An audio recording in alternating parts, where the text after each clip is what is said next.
राजनो, आजवर या दशरथाने अनेक योद्धा जिंकले, अनेक पराक्रम गाजवले आणि चाहूबाजूने विस्तार केला. याचा मला अभिमान आहे आणि आनंदही आहे. आज माझ्याकडे कोणती गोष्ट नाही. आपल्यासारखे मान सन्मान करणारे, माझ्यावर प्रेम करणारे प्रजाजन आहे. खूप धनसंपत्ती आहे, परंतु एवढ्या प्रचंड संपत्तीचा, राज्यकारभाराचा मी धनी असूनही माझ्या मनाला सुख शांती नाही. एक शल्य सतत बोचते माझ्या मनाला.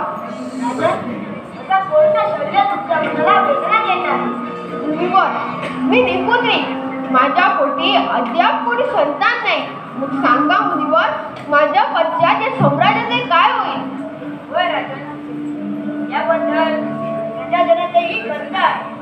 संतान नसल्याने मनाला होणाऱ्या वेदना दिवसेंदिवस मला असह्य होत आहे.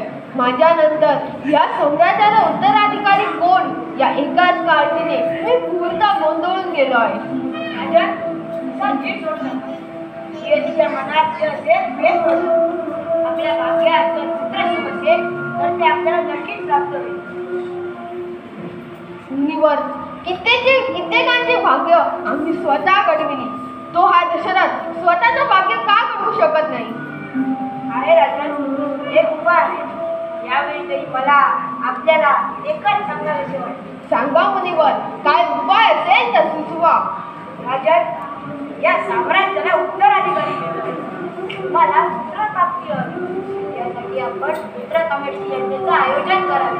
मुनीवर, जर एवढ्या पुत्रकामेष्टी यज्ञाने जर माझ्या आयुष्यभराचं दुःख दूर होणार असेल तर हा यज्ञ करण्यास मी सिद्ध आहे.